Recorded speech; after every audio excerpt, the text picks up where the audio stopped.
ഇഞ്ചിക്കറി എങ്ങനെ ഉണ്ടാക്കുന്നതെന്ന് നോക്കാം. ഇത് നമ്മളുടെ വീട്ടിലുണ്ടാക്കുന്ന രീതിയാണ്. ഇപ്പം നമ്മൾ ഇഞ്ചി ചെറിയ കഷ്ണങ്ങളായിട്ട് കൊത്തിയാണ് ഇപ്പോൾ അമ്മ അരിയുന്നത്. കാരണം നമ്മളുടെ കിട്ടിയ ഇഞ്ചി ടെൻഡറായിട്ടുള്ളതായിരുന്നു. അപ്പോൾ നമുക്ക് വറക്കുമ്പോൾ ഒരേപോലെ വറുത്ത് വരില്ല, നന്നായിട്ട് മൂക്കില്ല. അതുകൊണ്ട് നമ്മൾ ചെറിയ കഷ്ണങ്ങളായിട്ട് അരിഞ്ഞു. അല്ലെങ്കിൽ നമുക്ക് വട്ടത്തിലരിയാം.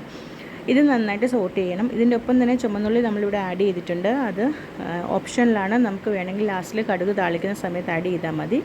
ഇത് നമ്മൾ അതിൻ്റെ കൂടെ ഒരു 2-3 ചുമന്നുള്ളി അതിൽ കൂടുതൽ ആവശ്യമില്ല. എന്നിട്ട് നന്നായിട്ട് വറക്കണം. വറക്കുന്നതിൻ്റെ പാകമാണ് നമ്മുടെ ഇഞ്ചിക്കറിയുടെ കളറും കൺസിസ്റ്റൻസിയും രുചിയും ഒന്ന് കാണുന്നത്. അപ്പോൾ നമ്മൾ നന്നായിട്ട് വറുത്ത് ഇപ്പോൾ ഒരു ബ്രൗൺ കളറായിട്ട് വരുന്നുണ്ട്. കരിഞ്ഞു പോകാൻ പാടില്ല. കരിഞ്ഞു പോയി കഴിഞ്ഞാൽ ഇഞ്ചിക്കറിയുടെ ടേസ്റ്റ് മാറും.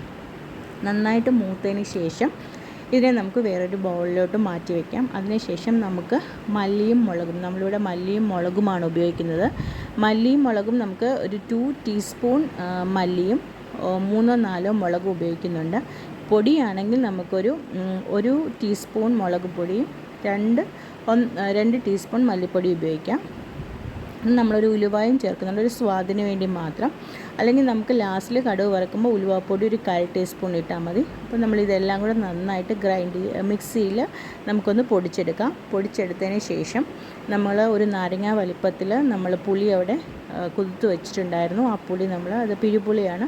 അത് നമ്മളുടെ ഈ പൊടിച്ച് വെച്ചിരുന്ന മിക്സ്ചറിനകത്തിലേക്ക് നമ്മൾ ആഡ് ചെയ്യും. എന്നിട്ട് അതിൻ്റെ കൺസിസ്റ്റൻസി അപ്പോഴാണ്. നമുക്കിവിടെ ആവശ്യത്തിന് ഉപ്പ് ചേർക്കാം. നമുക്ക് ഒത്തിരി ലൂസായിട്ടുള്ള ഇഞ്ചിക്കറി വേണമെങ്കിൽ നമുക്ക് 1 ഗ്ലാസ് വെള്ളം ആഡ് ചെയ്യാം. നമ്മളിപ്പോൾ ഇവിടെ ഒരു 1/2 ഗ്ലാസ് വെള്ളം ആഡ് ചെയ്യുന്നുള്ളൂ. കാരണം ഇഞ്ചിക്കറി കുറച്ചൊരു കുറുകുന്നതാണ് നമുക്ക് ഇഷ്ടം. അതുകൊണ്ട് എന്നിട്ട് നമുക്ക് വെളിച്ചെണ്ണ ഒഴിക്കുക, കടുകെടുക്കുക, ശകലം നമുക്ക് കായമിടാം, അല്ലെങ്കിൽ കായപ്പൊടി ചേർക്കാം. പിന്നെ ഉലുവപ്പൊടി വേണമെങ്കിൽ 1-2 ഉലുവ ഇടാം, അല്ലെങ്കിൽ ഉലുവപ്പൊടി ഒരു 1/4 ടീസ്പൂൺ മാത്രമേ ഇടാൻ പാടുള്ളൂ. നമ്മൾ അരച്ചപ്പോഴും ചേർത്തിട്ടുണ്ടായിരുന്നു. അപ്പോൾ ഇവിടെ നമുക്ക് 1-2 ഉലുവ മാത്രം ഇട്ടാൽ മതി, ഇത് കൂടുതൽ ആവശ്യമില്ല. എന്നിട്ട് ഇത് നന്നായിട്ട് മൂത്തിരുമ്പോൾ വറ്റൽമുളക്, കറിവേപ്പില അതൊക്കെ നമ്മളുടെ ഒരു സ്വാദിനനുസരിച്ച് ചേർക്കുക. നമ്മുടെ കയ്യിൽ ആവശ്യത്തിനുള്ള അനുസരിച്ച് ചേർക്കുക. അത് നന്നായി മൂത്ത് വരുന്ന സമയത്ത് നമ്മളുടെ കലക്കി വെച്ചിരിക്കുന്ന ഇഞ്ചിക്കറിയുടെ മിക്സ്ചർ അതിനുള്ളിൽ ഒഴിക്കുക. എന്നിട്ട് നല്ലൊരു ഈ തിളയ്ക്കുന്ന സമയത്ത് നമുക്ക് ശർക്കര, ഇഷ്ടമുള്ളവർക്ക് ശർക്കര അല്ലെങ്കിൽ ഷുഗർ, പഞ്ചസാര ആഡ് ചെയ്യേണ്ടവർക്ക് പഞ്ചസാര ചേർക്കാം. നമ്മളിപ്പം രണ്ടും ചേർക്കുന്നില്ല. നമ്മളിങ്ങനെ അത് തന്നെ തിളപ്പിച്ചിങ്ങനെ എടുക്കുകയാണ് ചെയ്യുന്നത്.